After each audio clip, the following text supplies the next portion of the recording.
Warning: his video contains details of real crime cases. Watch with caution. If you're a fan of true crime investigations and want to follow more stories like this, subscribe to the channel and turn on notifications so you don't miss any case. In the 70s, Samuel Hartley was the most powerful name in Christian television. He and his wife Lizzie built a successful network with live sermons and a Christian theme park. They lived a life of luxury, preaching that prosperity was a sign of God's blessing. But what no one knew was that Samuel also desired the bodies of his followers, not just their souls. In the heart of Savannah, Georgia, on a crisp January morning in 1940, Samuel Joseph Hartley drew his first breath. Born into the deeply religious family of Reverend Ezra Hartley and his wife, Martha, young Samuel's life was steeped in the fervent traditions of the Southern Baptist Convention from the very beginning. The Hartley household was a bastion of unwavering faith, where the Bible's teachings were not just Sunday sermons but daily doctrine. Reverend Ezra, known for his thunderous preaching and unyielding stance on moral purity, instilled in his son a profound sense of divine purpose. Martha, with her gentle yet firm demeanor, ensured that young Samuel's education was as much about scripture as it was about arithmetic. Growing up in the shadow of Savannah's historic churches, Samuel's childhood was a tapestry of revival meetings, youth groups, and door-to-door evangelism. The Hartleys viewed the outside world with a mixture of suspicion and pity, believing it their duty to save souls from the temptations of modern life. Parties, dances, and even certain types of music were strictly forbidden in the Hartley home, deemed gateways to sin and moral decay. Despite the rigid upbringing, or perhaps because of it, Samuel developed a charismatic personality that would later serve him well. His father's powerful sermons and his mother's gift for storytelling seemed to coalesce in the young man, giving him a natural ability to captivate an audience. As Samuel entered his teenage years, the 1950s brought a wave of change to America. While his peers were swooning over Elvis and sneaking out to sock hops, Samuel found himself drawn to a different kind of spotlight. It began innocently enough, organizing church socials and leading youth Bible studies. But soon, Samuel discovered he had a gift for public speaking that went beyond reciting verses. In a bold move that shocked his parents, Samuel convinced the church board to let him host a Christian social for the youth, a carefully monitored event where he would play approved gospel records and deliver short sermons between songs. It was here, in the church basement with its linoleum floors and folding chairs, that Samuel first tasted the intoxicating power of commanding a crowd. This taste of influence sparked something in Samuel. He began to envision a world where faith and modern media could intertwine, where the message of salvation could reach millions through the airwaves. It was a vision that would shape the rest of his life. As Samuel's reputation grew, so did his ambition. He began to question the austere lifestyle his parents had always preached. Why, he wondered, shouldn't God's chosen people enjoy the fruits of their labor? This seed of an idea, that prosperity could be a sign of divine favor, would later bloom into a cornerstone of his ministry. It was during his freshman year at Southeastern Bible College in Lakeland, Florida, that Samuel's life took another pivotal turn. There, amidst the palm trees and humid air, he met Elizabeth and Foster, a vivacious young woman from Charleston, South Carolina. Elizabeth, or Lizzie as she preferred, shared Samuel's religious background but harbored dreams of a life beyond church potlucks and ladies' auxiliaries. Their courtship was swift and intense, a whirlwind of shared ambitions and whispered plans for the future. Samuel saw in Lizzie not just a potential wife, but a partner in his growing vision of a new kind of ministry.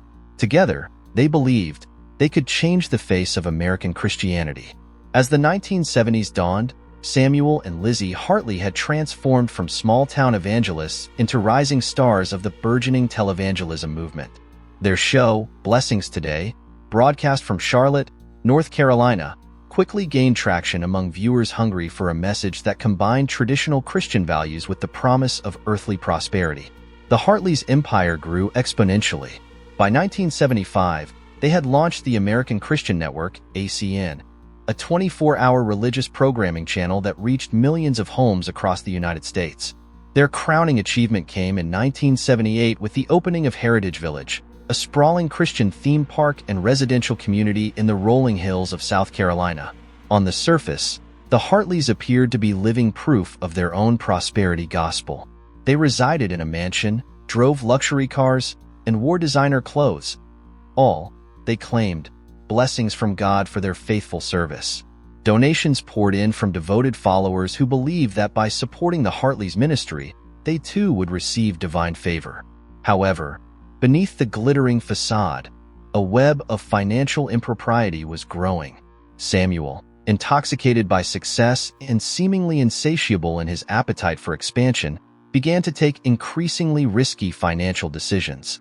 He diverted millions of dollars from ACN and Heritage Village into personal accounts, using the funds to finance an ever more lavish lifestyle. The first cracks in the Hartleys' carefully constructed image appeared in early 1987. An investigation by the Charlotte Observer uncovered discrepancies in ACN's financial records. Reporters discovered that the network had been selling far more lifetime memberships to Heritage Village than the resort could possibly accommodate. As pressure mounted, Samuel's behavior became increasingly erratic.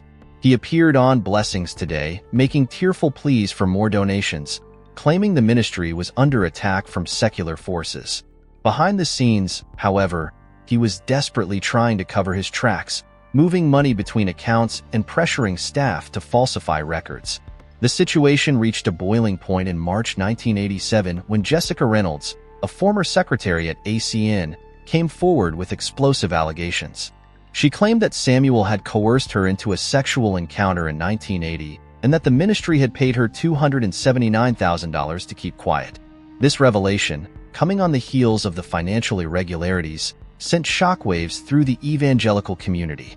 Lizzie, who had always presented a united front with her husband on camera, was said to be devastated by the revelations. Close associates reported that she had been kept in the dark about the extent of the financial mismanagement and was blindsided by the sexual misconduct allegations. As federal investigators began to probe deeper into the Hartleys' finances, the full scope of the deception came to light. It was revealed that over $158 million in ministry funds had been misappropriated for personal use. The opulent lifestyle that Samuel and Lizzie had touted as evidence of God's blessing was, in reality, built on the donations of their trusting followers. The fall from grace was swift and merciless. In May 1987, Samuel resigned from ACN and Heritage Village. The once mighty empire began to crumble, with viewership plummeting and donations drying up almost overnight. The Hartleys' story, once a shining example of the American dream infused with divine purpose, now served as a cautionary tale about the corrupting influence of power and money, even within the hallowed realms of faith. As the Hartley empire crumbled, federal investigators delved deeper into the labyrinth of financial improprieties. The Charlotte office of the FBI, led by Special Agent Marcus Thorne, worked tirelessly to unravel the complex web of transactions that had sustained the Hartleys' lavish lifestyle for years. In August 1987, a breakthrough came when Linda Simmons, a former bookkeeper for ACN, agreed to cooperate with the authorities. Simmons provided crucial evidence, including ledgers and internal memos, that detailed the systematic misuse of funds.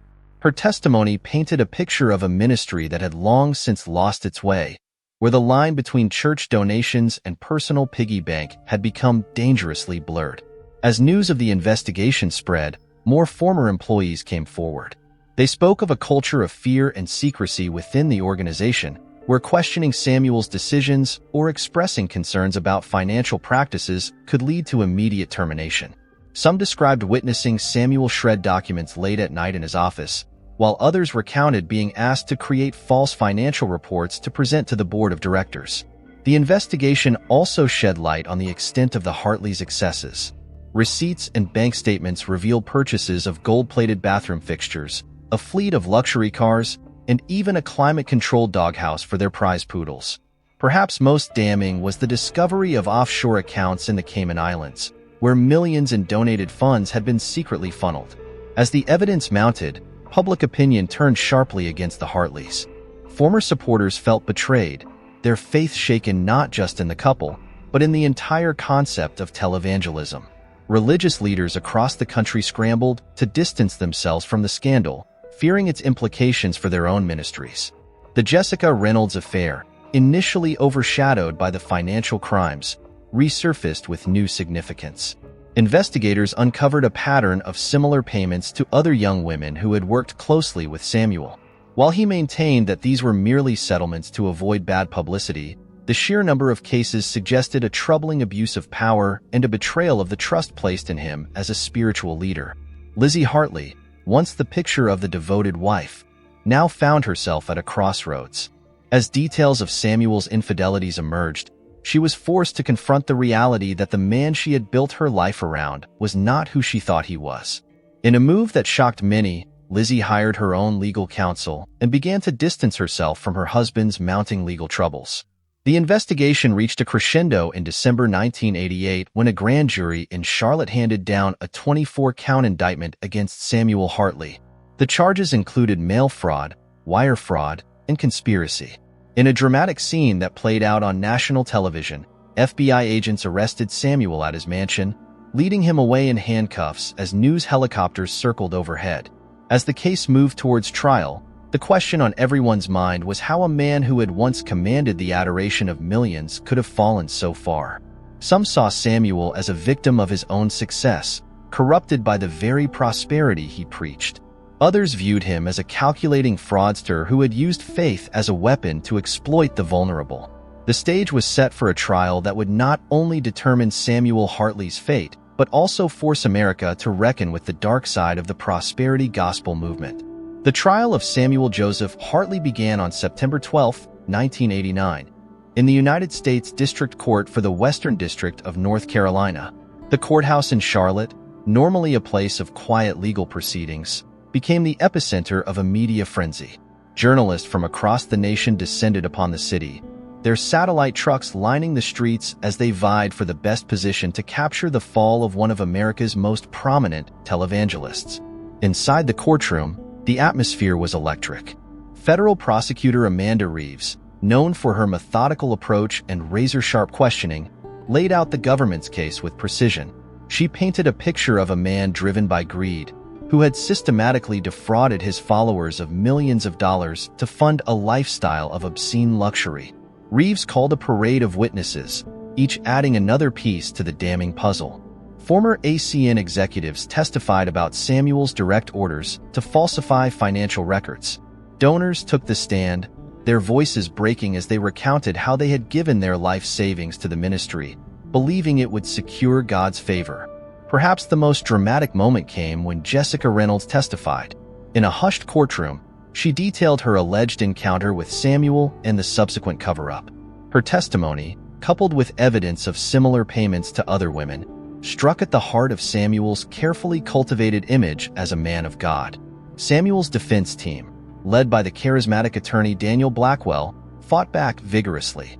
They argued that Samuel was a victim of his own success, overwhelmed by the rapid growth of his ministry and led astray by unscrupulous advisors. Blackwell portrayed his client as a well-meaning but naive man who had lost touch with the financial realities of his empire. As the trial progressed, Samuel himself took the stand. Gone was the confident, smooth-talking preacher who had captivated millions. In his place sat a man who appeared broken, his once booming voice reduced to a trembling whisper as he professed his innocence. He claimed that any financial irregularities were honest mistakes, not intentional fraud. The turning point came when Prosecutor Reeves presented a series of videotapes. These recordings showed Samuel, in his own words, instructing staff to divert funds and conceal financial information from the board. The damning evidence seemed to deflate any remaining sympathy for the fallen preacher. After 6 weeks of testimony, the case went to the jury. The nation held its breath as 12 men and women deliberated the fate of a man who had once been seen as a spiritual leader to millions. On October 24, 1989, the verdict was announced. Samuel Joseph Hartley was found guilty on all 24 counts. The once mighty televangelist slumped in his chair as the judge read out the decision, each guilty, striking like a hammer blow. Sentencing followed a month later. In a packed courtroom, Judge Harold Forrester delivered a scathing rebuke to Samuel, calling his actions a betrayal not just of his followers, but of the very principles he claimed to uphold.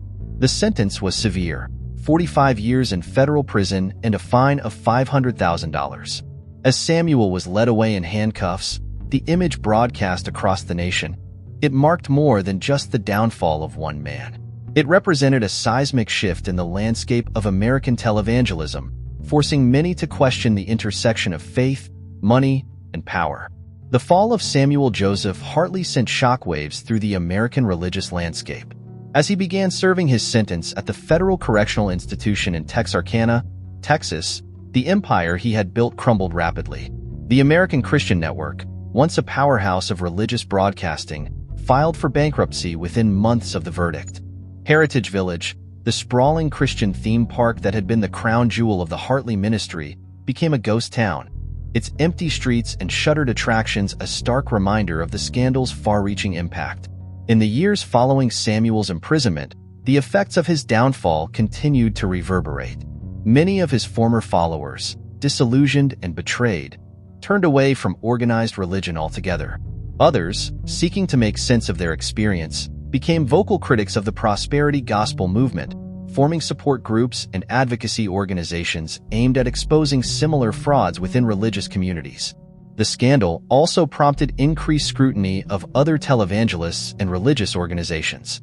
The Internal Revenue Service, spurred by public outrage, launched a series of investigations into the financial practices of several high-profile ministries. Congress held hearings on the need for greater oversight of religious nonprofits, debating the delicate balance between religious freedom and financial accountability. Meanwhile, Lizzie Hartley, once the picture-perfect televangelist's wife, found herself navigating a new reality. Divorced from Samuel and stripped of the wealth and status she had grown accustomed to, Lizzie embarked on a journey of self-reflection. In a surprising turn of events, she published a memoir in 1995 titled Behind the Smile: My Life with Samuel Hartley. The book, which became an instant bestseller, offered a candid look at the dark underbelly of their ministry and Lizzie's own struggles with doubt and complicity. Samuel's time in prison was marked by a series of appeals and attempts at redemption. His legal team, citing his advanced age and declining health, lobbied tirelessly for a reduction in his sentence. In 1994, their efforts partially paid off when a federal judge, swayed by evidence of Samuel's good behavior and participation in prison ministry programs, reduced his sentence to 8 years. On January 1, 1998, Samuel Joseph Hartley walked out of prison a free man. The world he emerged into was vastly different from the one he had left behind. The era of the all-powerful televangelist had waned, replaced by a more skeptical, fragmented religious landscape. Undeterred by his fall from grace, and perhaps driven by a combination of genuine remorse and an inability to stay out of the limelight, Samuel attempted to rebuild his ministry. He launched a new television show, New Beginnings with Samuel Hartley, which aired on small, local channels. The show's focus shifted dramatically from his previous prosperity gospel message to one of repentance, forgiveness, and end-times prophecy. Public reaction to Samuel's return was mixed. Some, particularly among evangelical Christians, saw his story as one of redemption and second chances. Others remained deeply skeptical, viewing his new persona as yet another act in a lifelong performance. As the new millennium approached, Samuel Hartley stood as a controversial figure. A cautionary tale to some, a testament to the power of redemption to others. His story had become inextricably woven into the fabric of American religious history, a complex legacy that continued to provoke debate and soul-searching among believers and skeptics alike. As the 21st century dawned, the saga of Samuel Joseph Hartley continued to evolve, serving as a complex case study in the intersection of faith, media, and American culture. His story, once a scandal that dominated headlines, had become a cautionary tale, referenced in religious studies classrooms and cited in debates about the regulation of religious organizations. In 2005, Hartley's New Beginnings ministry faced a crucial test when he announced plans to build a new Christian retreat center in the Ozarks. The project, significantly more modest than Heritage Village, was met with a mix of support and skepticism. Some viewed it as evidence of Hartley's genuine reformation, while others saw it as a return to his old ways. The funding for this new venture came under intense scrutiny from both the media and regulatory bodies. In a marked departure from his past practices, Hartley implemented unprecedented levels of financial transparency, regularly publishing detailed accounts and submitting to voluntary audits. This move, while praised by some, was seen by critics as too little, too late. Meanwhile, the broader landscape of American televangelism had undergone a seismic shift. The excesses of the 1980s gave way to a new breed of media-savvy preachers who combined traditional religious messages with self-help philosophy and modern marketing techniques. In this new environment, Hartley often found himself cast as a relic of a bygone era, his story serving as a constant reminder of the potential for corruption in religious leadership. In 2010, the release of the documentary Fallen, the Samuel Hartley story reignited public interest in his case. The film, which featured interviews with former associates, victims of his fraud, and religious scholars, painted a nuanced picture of Hartley's rise and fall. It also raised uncomfortable questions about the nature of forgiveness and redemption in the public sphere. Hartley's response to the documentary was unexpected. In a series of candid interviews, he acknowledged the depth of his wrongdoing with a level of honesty that surprised many. He spoke of his time in prison as a period of profound spiritual reckoning, describing how he had to confront the man he had become and reconcile it with the faith he claimed to profess. As Hartley entered his twilight years, his legacy remained a subject of debate. Religious leaders grappled with how to address his story in their teachings. Some used it as a stark warning about the corrupting influence of wealth and power, while others pointed to his later years as an example of the possibility of genuine change. In 2018, at the age of 78, Hartley made what would be his final public appearance at a religious broadcasting convention in Nashville. His speech, a reflection on his life and the lessons he had learned, was met with a standing ovation by some and silent protest by others. It was a fitting encapsulation of the divided response his story continued to evoke. Samuel Joseph Hartley passed away in his sleep on March 15, 2020. His death marked the end of an era in American religious history. Obituaries struggled to capture the complexity of his life, variously describing him as a fraudster, a showman, repentant sinner, and a cautionary tale. In the end, Hartley's story remains a powerful reminder of the human capacity for both tremendous achievement and profound failure. It continues to challenge us to examine our own beliefs, our heroes, and the institutions we trust, serving as a complex legacy that defies simple categorization.